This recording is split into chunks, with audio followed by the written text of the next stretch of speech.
Hello everyone. Let's start section 50 today, Cauchy integral formula. So I am reading the statement of the theorem.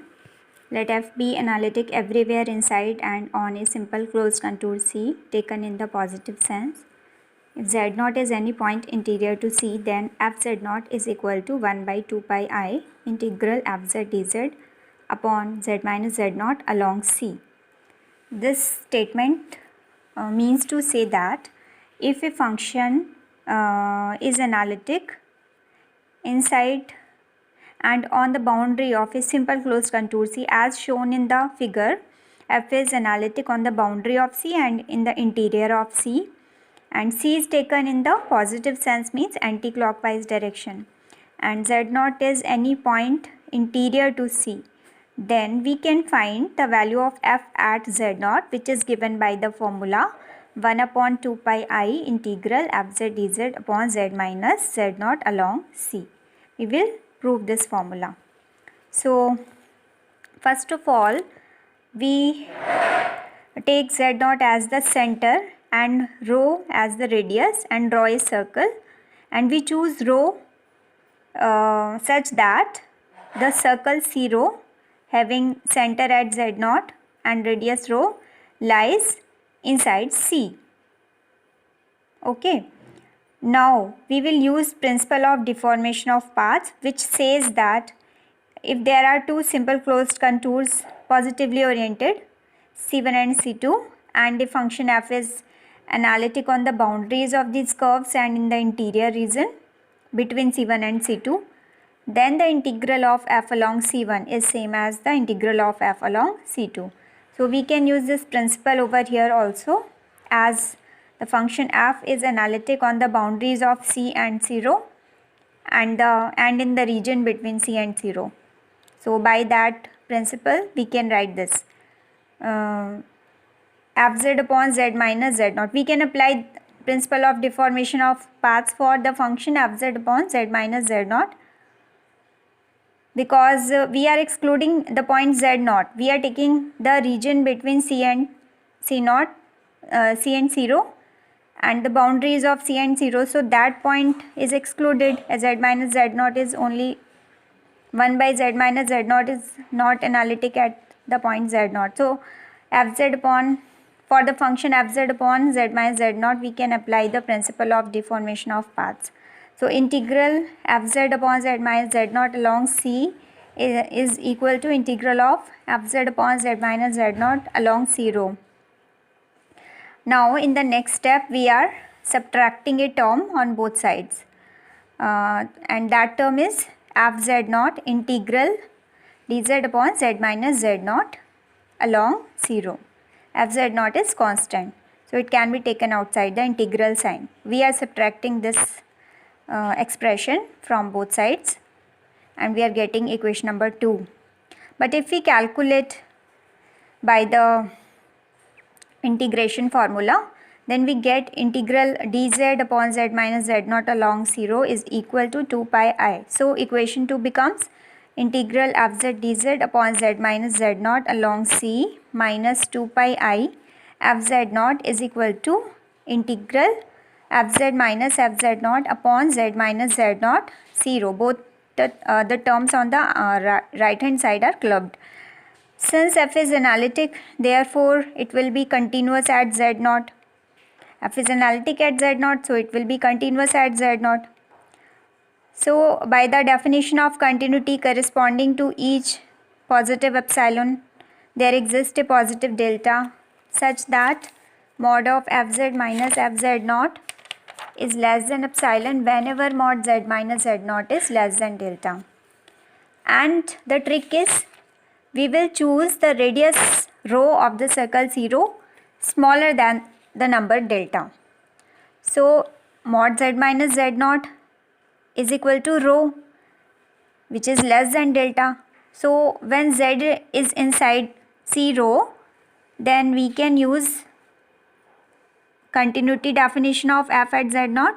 So by that we get mod fz minus fz0 less than epsilon when z is on 0.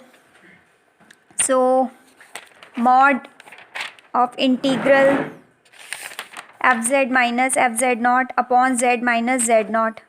Mod of this integral, it will be less than the upper bound of the integrand into the length of the curve C rho. So upper bound becomes epsilon upon rho and the length of the circle C rho is 2 pi rho. So by applying that formula, we are getting the modulus of this integral less than 2 pi epsilon. Now we will use equation number 3. So we will put this value in equation number 3. So mod of integral fz dz upon z minus z naught along C minus 2 pi I fz naught, it would be less than 2 pi epsilon and it will tend to 0 because epsilon is arbitrarily small number. This implies modulus of this integral is 0. That means integral fz dz upon z minus z naught is equal to 2 pi I fz naught. So fz naught will be equal to 1 by 2 pi I integral fz dz upon z minus z naught along the curve C. So in this way we can see that the value of f at the boundary point of the value of f in the interior at the interior point of C is determined in terms of the values of f on the boundary points. So this is a remark. Cauchy integral formula tells us that if a function f is analytic within and on a simple closed contour C, then the values of f interior to C are completely determined by the value of f on C. So this is very strong result that if we have some point inside a simple closed contour C, then and we know the values of f on the boundary of that curve, then the value of f at any interior at any point interior to C can be determined. We can determine by this formula, Cauchy integral formula. So this is the importance of this Cauchy integral formula. Next is the section 51, extension of Cauchy integral formula. So in this section we are considering a function f that is analytic everywhere inside and on a simple closed contour C, taken in the positive sense. The condition is same as was in the previous case. So according to this extension formula, we are getting this f n times derivative n times derivative of f at z naught is equal to factorial n upon 2 pi I integral fz dz upon z minus z naught power n plus 1 along C. So we will not prove this formula, we will only use this one. Now let's see the examples. If C is the positively oriented unit circle, mod z is equal to 1 and fz is equal to exponential 2z. So we are given the curve as the unit circle, center is 0 and radius is 1, positively oriented, and the function is exponential 2z. It is entire function, it is analytic everywhere. Then exponential 2z dz upon z power 4 along C is equal to, it can be written as fz dz upon z minus 0 power 3 plus 1. So we can relate it with the extension Cauchy integral formula. So according to that we will get 2 pi I upon factorial 3 f 3 times derivative at 0, which is 8 pi I upon 3. Similarly, next example 2 can be done. So do it yourself.